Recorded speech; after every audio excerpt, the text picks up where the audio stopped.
Today we're reading Back to the Future, based on the movie written by Bob Zemeckis and Bob Gale.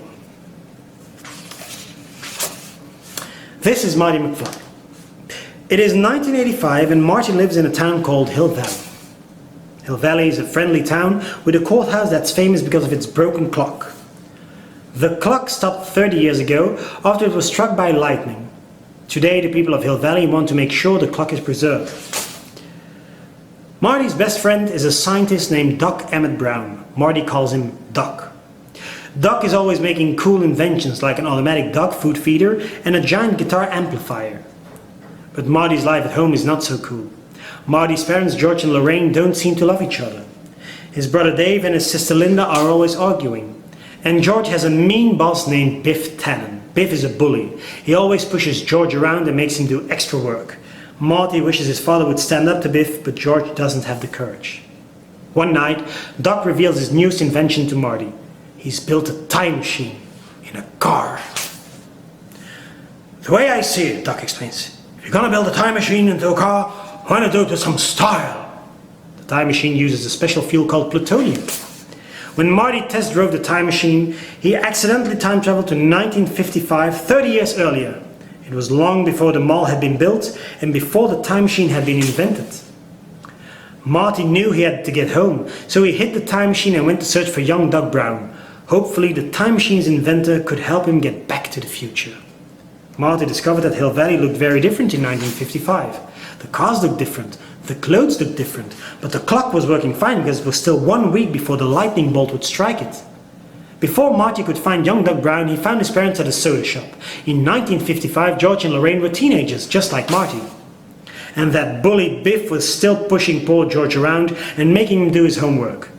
Marty defended George and accidentally interfered with his parents' romance. Now Lorraine liked Marty because he stood up to Biff. This was a problem. If George and Lorraine didn't fall in love and marry, how could they ever have kids? Marty looked at a photo of himself with his brother and sister. Dave and Linda were starting to disappear, as if they'd never been born. Marty located the house of young Doc Brown and introduced himself.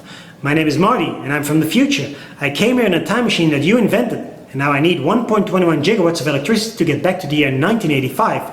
Doc didn't believe him. So Marty took Doc to the time machine, but Doc had bad news. There's no plutonium in 1955, and only a bolt of lightning can generate that kind of power. Unfortunately, we never know where lightning will strike. Marty told Doc this. So Marty took Doc to the time machine, but Doc had bad news. There's no plutonium in 1955, and only a bolt of lightning can generate that kind of power. Unfortunately, we never know when lightning will strike. Marty told Doc the story of the clock tower. The lightning bolt would strike in just a few days. Doc quickly put together a plan. If we can harness the energy from the lightning, we can send you back to the future. But Marty, Doc says, before you leave 1955, you have to make sure your parents fall in love. Otherwise, you and your brother and sister will never be born.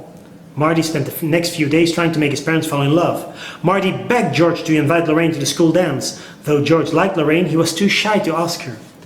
Marty checked the photo again and saw that he was starting to fade away too. He had to do something.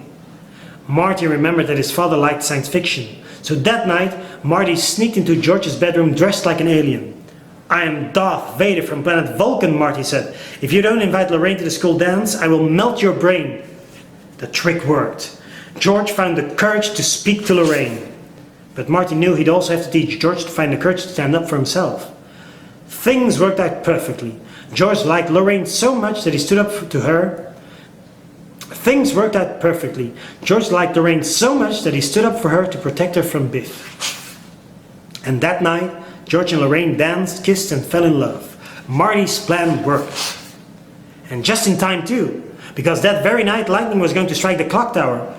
Doc put his plan in motion. He attached a giant wire to the clock while Marty raced down the street, speeding up to 88 miles per hour. But then a tree fell on the wire, snapping it. Great Scott! Doc raced down to fix the cable before the clock struck 10:04. Doc connected the cables just as Marty drove under them and lightning struck the clock tower. The electricity powered the flux capacitor and the time machine returned to 1985. Marty was safe in his own time. Now, because George had learned to stand up for himself, things at home were very different. George and Lorraine loved each other. His brother Dave and his sister Linda didn't argue anymore. And Biff never bullied George again. In fact, now Biff worked for George. George even published a science fiction novel. It was based on a dream he had when he was just a teenager. At least George thought it was a dream. From that day on, Marty and Doc had many more exciting adventures in the past, present, and future. Perfect for young children to introduce them to the greatest movie of all time.